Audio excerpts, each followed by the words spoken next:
Riley O'Brien worked with Heaven Hill. Is it a supplier? Yeah. Supplier, really OG supplier, founded in 1935. We carry most of those crates in our wells all across the board. We do direct business with them through Luna Sol Tequila, Rittenhouse. We also carry Elijah Craig, possibly bringing other items of theirs. But Riley's a cool guy. I met him here when I first moved to Dallas. Taught me a lot of things. We see eye to eye in spirits and other things and such. But yeah, he's hooking up lunch, so thank you. And he's doing beautiful training, so all you, man. Awesome. Thank you guys for having me again. Like Luigi said, my name is Riley, and happy to be here with you guys and tell you a little bit about these excellent whiskeys and have some pizza. And, so I thought we'd start with the first one I poured you guys. It's on the left. It's Rittenhouse Rye. It should be the one a little lighter in color in your cup if you've already mixed them up, but if you can remember which one I poured first. So the actual Rittenhouse Rye doesn't have too great of a backstory as the next one that I'm going to talk about does, so I like to start with it and start on a high note with 100 proof and go down from there. But really, most importantly, I want to talk about the Bottled Bond Act of 1897 and what makes this rye really special and what Bottled Bond means if you guys already didn't know. So Rittenhouse Rye is actually, it's from Pennsylvania originally, and it's named after the Rittenhouse Square there in Pennsylvania. But that's really all the history that I could actually find out about the brand. You know, Heaven Hill acquired it sometime in the late 90s and started, you know, revamping it when the kind of Pennsylvania rye renaissance died down, and that and another brand that we have called Pikesville, we kind of regenerated those brands into some great overproof ryes, which are, this one is excellent in a cocktail, but it's also great on its own. So the mash bill, right? So everyone know what a mash bill is? Probably not. No? Some people? There you go. So mash bill is basically what goes into making whiskey. It's the ingredients that go into making whiskey. By law, actually, there's laws written in our U.S. Constitution that bourbon, that I'm going to talk about in a second, has to be made with at least 51% corn. It has to be aged in charred new white American oak barrels, and it has to be made in the United States. So similar to that, rye, you know, to be called a rye has to be with 51% rye. So this one is actually 35% corn. This is actually a lower rye content for a rye. It's not as traditional, but we like it that way, and I'll tell you why. But 35% corn, 51% rye, and then 14% malted barley to kind of round it all off and smooth it out. So if you guys want to give it a smell on the nose, it's really, you'll find as you smell and taste this, it's not very spicy, whereas traditionally rye grains are the more spicy, you know, spirits is what creates the spice in rye whiskey. We like a low rye content at 51% in ours. It actually makes for a lot more of a fruity rye, drinking and smelling rye, and great for cocktails. So go ahead and taste it and give it a nose if you haven't.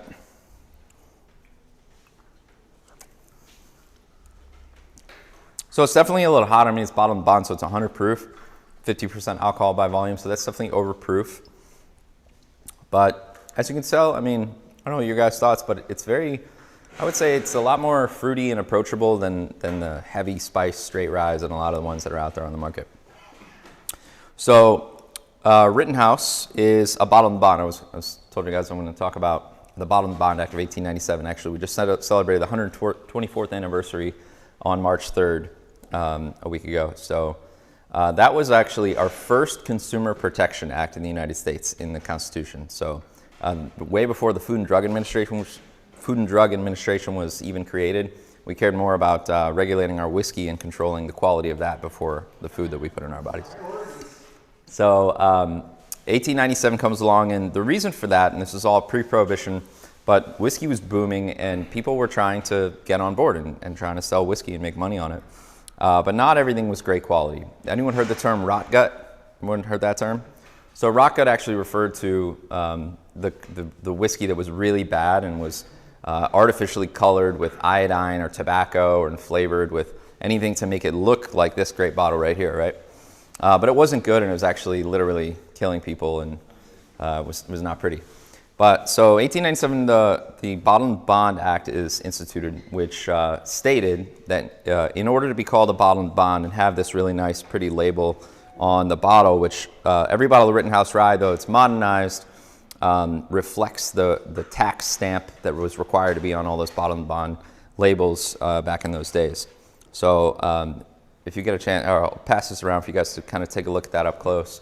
But notice how that bottom bond on the bottom is very reminiscent of that old school printed tax stamp. Some actual brands still do it, but this is kind of a more modernized version. So anyway, the Bottled Bond Act instituted different laws to be called bottled bond whiskey. The first is that you had to be the product of one distillation season. So there's two main distillation seasons. We got the spring and the fall, January to June, July to December. So in order to be called bottled bond, it has to be completely distilled in either one of those seasons. One of our line extensions in Heaven Hill is Old Fitzgerald. I don't know if you guys have seen that. It's a really nice decanter bottle. The labels that actually have like a real tax stamp style on it, and it'll say fall or spring, so you can differentiate. It has to be also made by one distiller at one distillery, and it has to be aged at least 4 years and bottled at exactly 100 proof.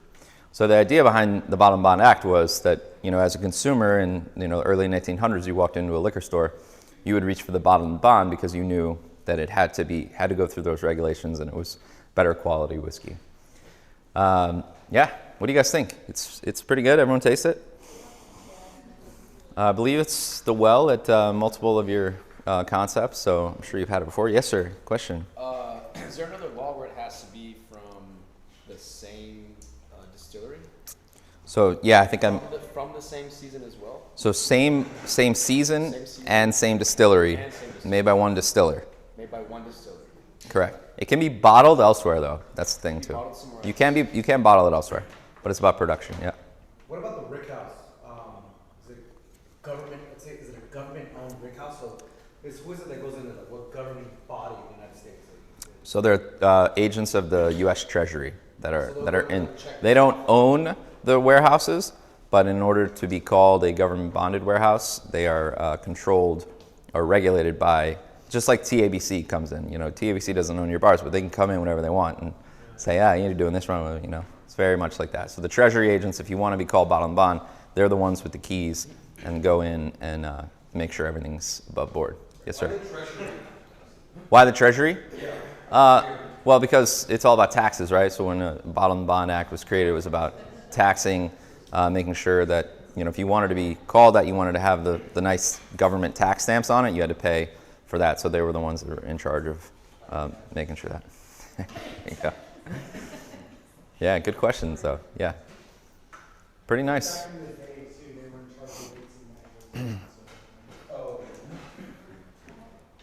What do you guys think? Pretty good? Good enough to drink on its own? I think it's about $20 in the on-premise. If you guys love it and go to the liquor store, it might be about 25, but nothing crazy. Really good value for the overproof as well.